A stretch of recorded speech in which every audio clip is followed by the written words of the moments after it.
Hey guys, welcome back to my channel. आज से हम लोग जो हमारा नेक्स्ट टॉपिक है हिंदू मैरिज एक्ट टू 1955 उसको स्टार्ट करने वाले हैं। तो हिंदू मैरिज एक्ट 1955, इसमें जो भी इसेंशियल जितने भी इम्पोर्टेंट चीज़ें हैं हम लोग उसके बारे में डिस्कस करेंगे। ठीक है, तो इसमें जो आज जो सबसे इम्पॉर्टेंट है वो क्या है, हम लोग क्या बात करेंगे, मैरिज, उसके वैलिड इसेंशियल्स क्या हैं, फिर उसके जो 8 फॉर्म्स ऑफ मैरिज अगर एंशिएंट टाइम में देखें जो स्टार्टिंग में चलते थे ऋग्वेद में दे रखे हैं, या जो मनु के हिसाब से जो 8 फॉर्म्स ऑफ मैरिजेस दे रखे हैं उसके बारे में बात करेंगे। फिर उसके बाद में इवोल्यूशन कैसे हुआ उसका, फॉर्म्स ऑफ मैरिजेस कौन कौन से हैं इनके बारे में बात करेंगे। फिर उसके बाद में वैलिड इसेंशियल्स क्या है मैरिज के हिंदू मैरिज एक्ट के हिसाब से, उसके बारे में भी बात करेंगे। ठीक है, तो ये जो क्वेश्चन है ये जो एग्जाम्स में हमेशा पूछा ही जाता है, इसलिए इसको करके जाना जो है सबसे इम्पोर्टेंट है। उसके बाद नेचर क्या है हिंदू मैरिज एक्ट का, इसकी ज़रूरत क्यों है, मैरिज अगर देखा जाए तो हिंदू के हिसाब से क्या है। तो इन सब चीज़ों के बारे में हम लोग जो हमारा नेक्स्ट टॉपिक है, मतलब ये जो हिंदू मैरिज एक्ट है इसमें ही बात करने वाले हैं। ठीक है, तो सबसे पहले जो स्टार्ट होगा कि इंट्रोडक्शन क्या है, हिंदू मैरिज क्या है, उसके बाद इवोल्यूशन कैसे हुआ, फिर फॉर्म्स ऑफ मैरिजेस क्या है, इसेंशियल्स क्या है, जो कि section 5 of Hindu Marriage Act में दे रखा है कि what are the valid essentials of a Hindu marriage according to the Hindu Marriage Act. ठीक है, तो 5 इसेंशियल्स देके रखे हैं कि एज क्या होना चाहिए, उसके बाद उसमें जो है वो मोनोगैमी होना चाहिए, प्रोहिबिटेड रिलेशनशिप नहीं होना चाहिए, उसके बाद में सेपरेट रिलेशनशिप नहीं होना चाहिए। तो कुछ ये पॉइंट्स होते हैं जो कि क्या है वैलिड इसेंशियल्स है। उसके बाद में अगर ये इसेंशियल्स कंप्लीट नहीं होते हैं तो वो शादी को क्या है पूर्ण नहीं माना जाता है, और वो क्या वॉइडेबल भी हो सकता है या वॉइड भी हो जाता है। ठीक है, तो जो हमारा लेक्चर है वो हम लोग स्टार्ट करते हैं। सबसे पहले इसका अगर इंट्रोडक्शन देखा जाए तो इंट्रोडक्शन में क्या क्या चीज़ें आ जाएंगी।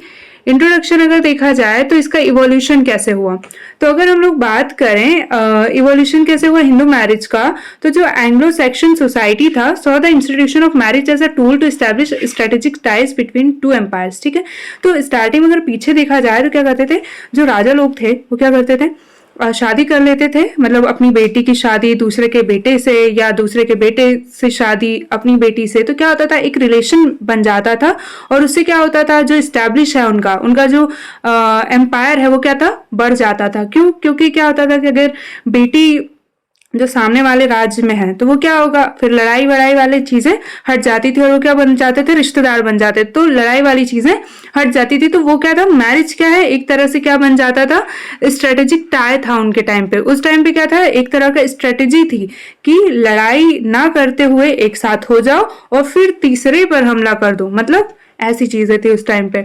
उसके बाद in one of the books Stephanie Coontz says you establish peaceful relationship, trading relationship, mutual obligations with others by marrying them. तो अपन क्या कर सकते हैं, उन्होंने क्या बोला, उन्होंने बोला कि तुम जो है वो peaceful relationship, trading relationship, mutual obligations with others by marrying them, शादी करके आप क्या स्टैब्लिश कर सकते हो, ये सारी चीजें स्टैब्लिश की जा सकती है। तो यही क्या था, अगर पीछे टाइम मतलब एंशिएंट टाइम में देखें तो राजा का यही चलता था। ठीक है, तो ये यहाँ से क्या हुआ, इवोल्यूशन हुआ हिंदू मैरिज का। फिर उसके बाद में अगर law prior to Hindu marriage क्या चलता था, law prior to Hindu marriage, तो ऋग्वेद में बोला क्या, has assumed the sacred character of sacrament. मतलब अगर हिंदू मैरिज में देखा जाए तो ये एक तरह क्या है, संस्कार है, सैक्रामेंट है, रिलीजियस सेरेमनी है, जिसमें बोला गया कि ये एक तरह का क्या है, मोक्ष पाने का रास्ता है। मोक्ष पाने का रास्ता है मतलब इसमें क्या होता है, मैरिज इसलिए की जाती है ताकि क्या हो, इसमें से जो भी बच्चा हो तो वो क्या करे, उसे जो भी पर्सन है उसको सैल्वेशन दिलाए, मतलब मोक्ष दिलवाए। तो जो मेन पर्पस था शादी का उस टाइम पे, मैरिज का, वो यही था कि जो पर्सन है उसको क्या हो, सैक्रामेंट मतलब क्या है, एक तरह का संस्कार था, और जो पर्सन है वो चाहता था कि उसे क्या मिले, सैल्वेशन मिले, मोक्ष मिले। और मोक्ष कैसे मिले, थ्रू द मैरिज। उस टाइम पे ये भी माना जाता था कि अगर जब तक पर्सन की शादी नहीं होती है तो उसको क्या आधा माना जाता, मतलब अपूर्ण माना जाता था, और शादी के बाद ही अगर वो जो पूजा पाठ करता था तो उसका फल उसको पूरा मिलता था, वरना नहीं मिलता था। ये जो चीजें थी यही मानता थी हमारे जो पीछे अगर देखा जाए एंशियंट टाइम में, तो ये क्या थी, एक तरह की ये चीजें माना जाते थे, मतलब मानते थे लोग। तो क्या है, marriage could enable a person to discharge properly his religious and secular obligations. ठीक है, जो भी देखते हैं ना, पितृ ऋण, देव ऋण, ऋषि ऋण, ये क्या है, एक तरह के ऋण, डेप्ट है, जो कि क्या है पर्सन को चुकाने होते हैं। और ये जो ऋण है वो कैसे चुकते हैं, मतलब कैसे चुकाया जाता है, तो ये इस चीज में दिया हुआ है। तो Hindu law secretly so called did not allow divorce, मतलब अगर देखा जाए तो हिंदू लॉ जो है ना वो पहले डाइवोर्स को अलाउ ही नहीं करता था, क्योंकि ये क्या है, जो सैक्रामेंट है, मतलब उसको क्या कर रहा है, इंफीरियर बनाता जा रहा है, डिग्रेड करता जा रहा है। पहले बोला जाता था कि जो शादी है वो क्या 7 जन्मों का बंधन है, अब क्या है कि ये जो बंधन है वो इसी इसमें टूट जाता है। तो ये क्या हुआ, ये एक तरह से ऐसा है कि जो शादी का जो मतलब अगर देखा जाए कि सैक्रामेंट जो भी पद था वो क्या करते जा रहे हैं, नीचे करते जा रहे हैं, डिग्रेड करते जा रहे हैं। तो वो क्या हो रहा है, तो जो लॉ जो हिंदू लॉ है क्या करता है, मतलब हिंदू लॉ को माना जाता था बहुत ज्यादा ऊपर था, लेकिन अब क्या हो रहा है, उसकी वजह से क्या हो रहा है, उसका जो नेचर है वो क्या हो रहा है, डिग्रेड हो रहा है।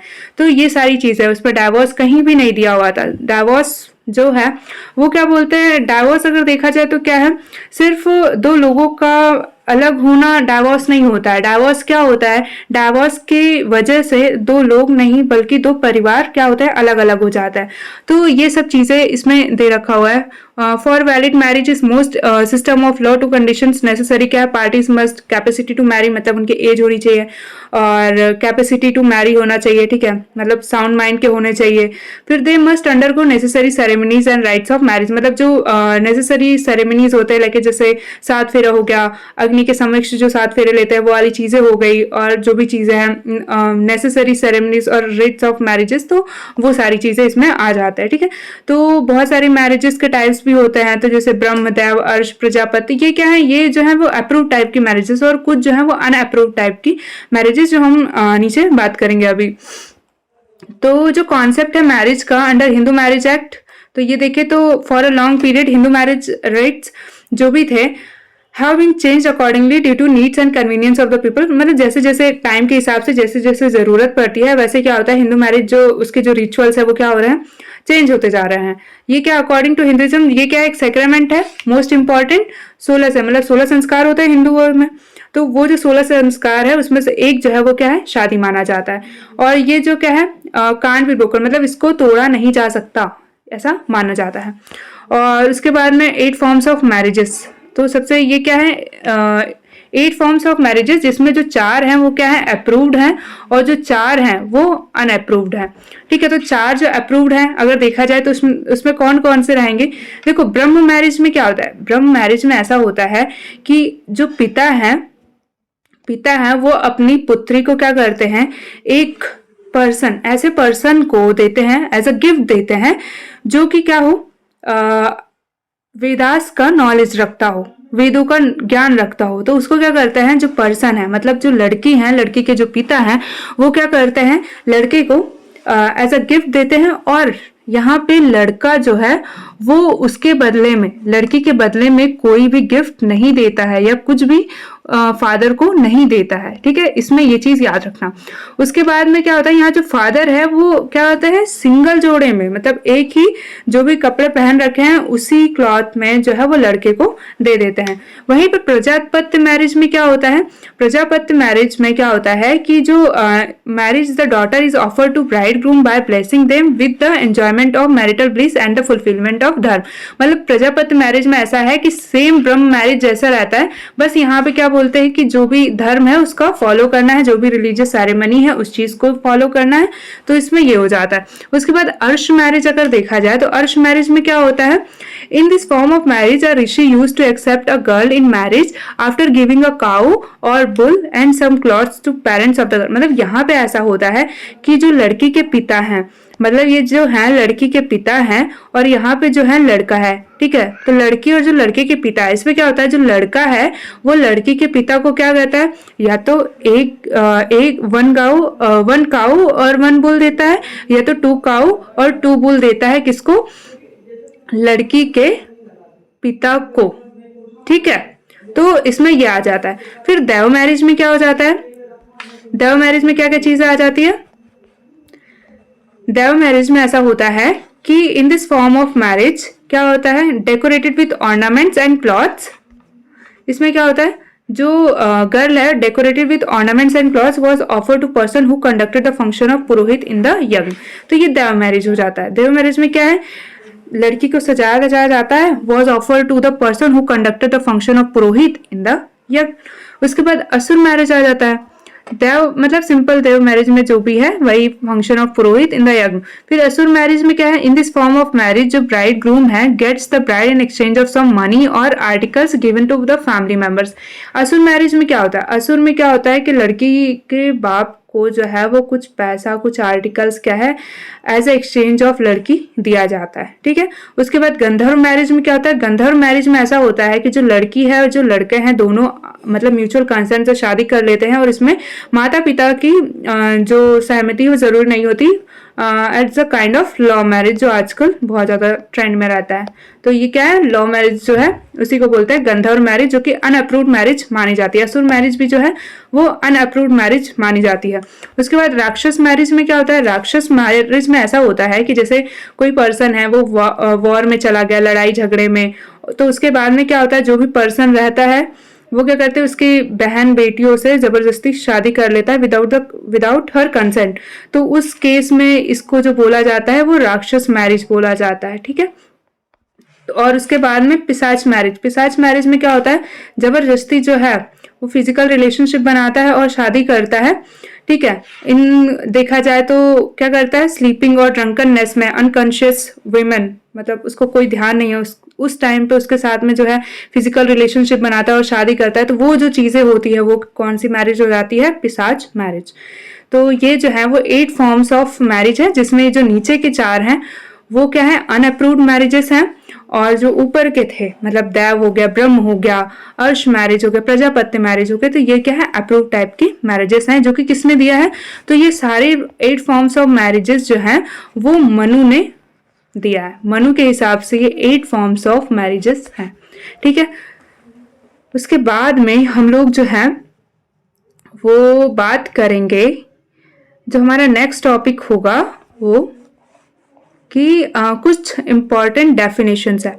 ठीक है, तो वो इंपॉर्टेंट डेफिनेशंस के बारे में हम लोग बात करेंगे कि क्या डेफिनेशंस है मैरिज के। ठीक, मैरिज जो है वो रघुनंदन जी हैं, उन्होंने बोला उनके हिसाब से क्या है मैरिज। उसके बाद में ऋग्वेद में जो मैरिज है वो क्या है, फिर what are the valid essentials of marriage, तो उसके बारे में हम लोग बात करेंगे। ठीक।